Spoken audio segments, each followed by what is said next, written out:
me tell you a few things about being an entrepreneur. You have to have faith in yourself and a desire to do something. But more important than that, if you're going to be successful, you have to have a good mentor and a grand organization of people to carry out what your dreams were. Well, I had a great mentor in Jerry Lederer, who wanted to reestablish his chain of restaurants that he had prior to World War II. He had 14 restaurants up and down from New Jersey to Lexington to nearby 5-cent hamburger stands. He bought used equipment from White Castle when he called the restaurants White Tavern, excuse me. And when I arrived, he had still 2 White Taverns and one 15-cent tan porcelain building called Jerry's. And he said, together we're going to build this chain back again. Well, together it lasted 5 years before he moved to Florida. And he did teach me an awful lot in that period of time and in his tours back and forth from Florida. He came back and forth like a Greyhound bus driver and was constantly coming back. But he was a great mentor, and I always have owed him a great deal of gratitude. And speaking of restaurants, you talk about Jerry's and Long John Silver's. Well, you forgot that we started about 20 other restaurants, and some of whom were so successful that they lasted at least 3 months, and others that should still be here today.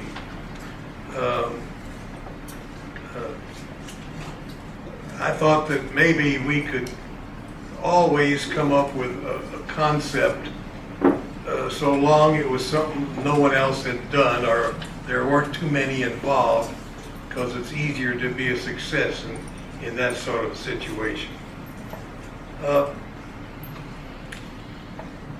In 1956, a fellow named Harlan Sanders came into our office and wanted to see Jerry. Jerry, in his driving back and forth from Florida, always stopped and gassed up with Harlan and ate some of that fried chicken in his little restaurant. And he came in and says, Jerry, says, I've decided I'm going to license my fried chicken, and I'm going to sell them the spices and the cookers, and I'll charge them a nickel a neck for a fee. I've got everything figured out, except how do you put those chicken boxes together? Because we have chicken boxes with fried chicken in it and with sandwiches in it. And Jerry, as he was wont to do, said, Warren, tell Harlan how to put a chicken box together. It was a rather hard thing to talk about. You had to put your hands in this flattened box and it opened up till it clicked open. Put a tissue in the bottom. Put in the back corner, put a cup of coleslaw. In front of that, put a roll. And behind the roll and the coleslaw, you put a napkin and a wooden spoon. We didn't have plastic in those days. And then you put French fries in the bottom and put the sandwich or the chicken on top, pull it down, seal it with a little piece of tape. Harlan couldn't understand it. I said, I'll tell you what you do. You go out to North Broadway and the Beltline and go to our Jerry's there, and I'm going to call the manager, and he's going to take you through the kitchen and show you how to put a chicken box together. Well, Harlan left and he went out, and I picked up the phone and called Don Combs, who now lives over in Richmond. I said, Don, I'm sending a man out to see you. His name is Harlan Sanders. Take him through the kitchen and show him how to put a chicken box together. He said, Warren, is that you? He said, are you drunk? I said, no. He said, you mean bring him in the back door, let him see the kitchen, and show him how to put a chicken box together?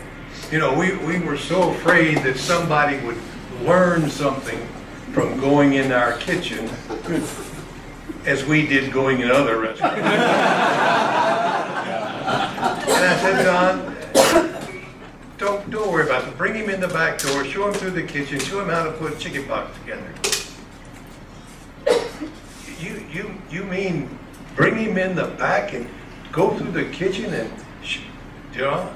I said, Don, it doesn't make any difference. The old rascal's 65 years old. What good would it do?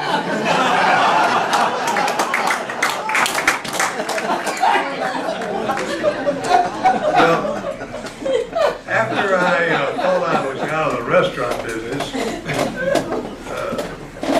I got talked into joining a couple of guys down in Renfro Valley and trying to revitalize Renfro Valley. Ralph Gabbard had a real great idea of what to do, and I was going to do all the remodeling and redeveloping of a little community and so forth. The only problem was the two partners had the audacity to die in 2.5 years and left me with the notes. So I spent another 10 years in Renfro Valley and also in a restaurant business, because we had a great restaurant there and we served an awful lot of fried chicken. Well, I could tell you that I would like to see other concepts come along. And if I said to my wife just the other night, I'm 87 years old. If I were 20 years younger, I would start a new fast food concept, because I've got one in my mind that's never been done, and I would love to give it a whirl. So if you know how to turn back 25 years, let me know, and we'll have another concept going. I thank you so much for this honor, and I appreciate being in the group that is on this wall, and I hope that you fellows who are coming on behind us will quickly join us as well. Thank you very much.